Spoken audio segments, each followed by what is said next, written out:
All right, welcome back to the Elias Macko Show. Now, former Justice Minister and human rights advocate Irwin Cotler says Iran may have activated sleeper cells in Canada to target critics of the regime. Cotler has long been on an Iranian hit list, warns the threat of violence has grown since the recent conflict between Israel and Iran. Canadian security agencies, including CSIS and the RCMP, are on high alert, and the terror threat level remains at medium. Let's go now to Robert Fife, who has been all over this story over at the Globe and Mail. Robert, welcome back to the program. You're welcome. Let's talk first about sleeper cells. Boy, when I hear that term, sleeper cells, I'm like, ooh, this is serious. But, I'd love to know, what are we talking about here? When we say Iranian sleeper cells, just exactly what are we talking about? Well, these would be Iranians who have come to Canada and are part of the Revolutionary Guard quads, and that they would come to work here in Canada, but would be activated if Iran felt they needed them to help hire organized crime, or to carry out an assassination, or to do some kind of spying for them, or carrying out illegal or criminal acts. A lot of countries do have these kind of sleeper cells. The Russians are very, very good at it. As we know, in the United States, they have a lot of sleeper cells. They probably have sleeper cells here as well. And so it is something that the CSIS and the RCMP are very aware of, and try their best to be able to determine if there are sleeper cells in Canada, or whether they have been activated. Mm-hmm. And I think that Irwin Cotler knows what he's talking about. He certainly believes they have been activated, and he's probably had more intelligence briefing than you and I have. So I suspect, and the former RCMP Commissioner Bob Paulson also said that the RCMP would be really watching at this particular time for the activation of sleeper cells, but also watching for any criminal groups that might be associated with Iran. And the big worry, of course, is lone wolves, somebody that would do something that lone wolves, they have much more difficult because they don't know who they are, and they just all of a sudden decide they want to do something, and that's violent, and they're really hard to stop.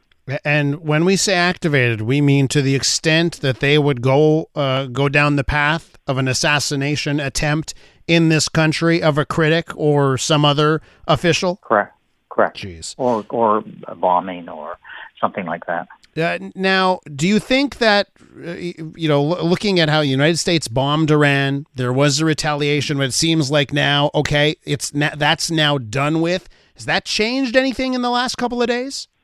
Oh, I don't know about that, because Iran might very well want to carry out other violent acts in retaliation. The big concern for everybody in the Canadian intelligence and law enforcement community in this country is if somebody goes to the United States from Canada and commits a terrorist act, or kills the U.S. Defense Secretary or something like that. That would be a huge problem, because the American borders would probably end up being closed down. It would cause irreparable economic harm to the country. So that is the one area where there is extra vigilance at the borders right now to make sure that people who are crossing over are being carefully checked. And there's been frustration from the American side, right, about how Canada treats some of these security threats. Is that a fair assessment?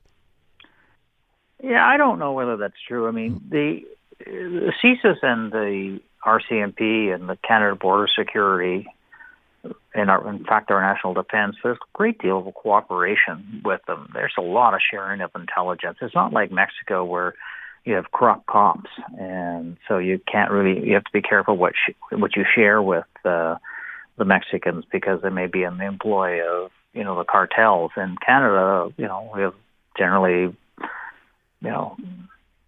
non-corrupt police officers and CSIS agents, and there's a great deal of cooperation. The Americans have a much more sophisticated spy system than we do. We depend on their spying and intelligence outfit more than for obvious reasons, because they've got many intelligence agencies, they've got the NSA, they've got all kinds of things, and we rely on that heavily. But Canada plays this part as well, I think. We're with Robert Fife from the Globe and Mail. Now, Robert, your colleagues at the Globe and Mail had a story yesterday as well on the Canada Border Services Agency, right? That said they are investigating or taking enforcement action on 66 cases involving suspected senior Iranian officials who may have been allowed into Canada. Is this separate from sleeper cell people? Like these suspected senior Iranian officials, would that be the same as sleeper I agents? don't know that. I can't tell you for sure. It very well could be. But Canada, for the longest period of time, has been facing criticism that we've allowed these senior Iranian people into the country, and they're still connected to the regime. And it's a big problem, and it has been identified as a problem for a long time. And once the problem, as you know, is once you get in this country, it's very hard to get out. They just hire lawyers, and they have one hearing after the other, and it's really, really difficult to get people like that out of the country once they get in.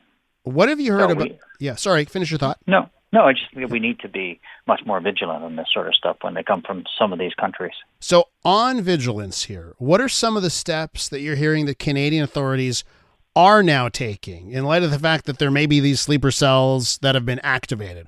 What are we doing about it?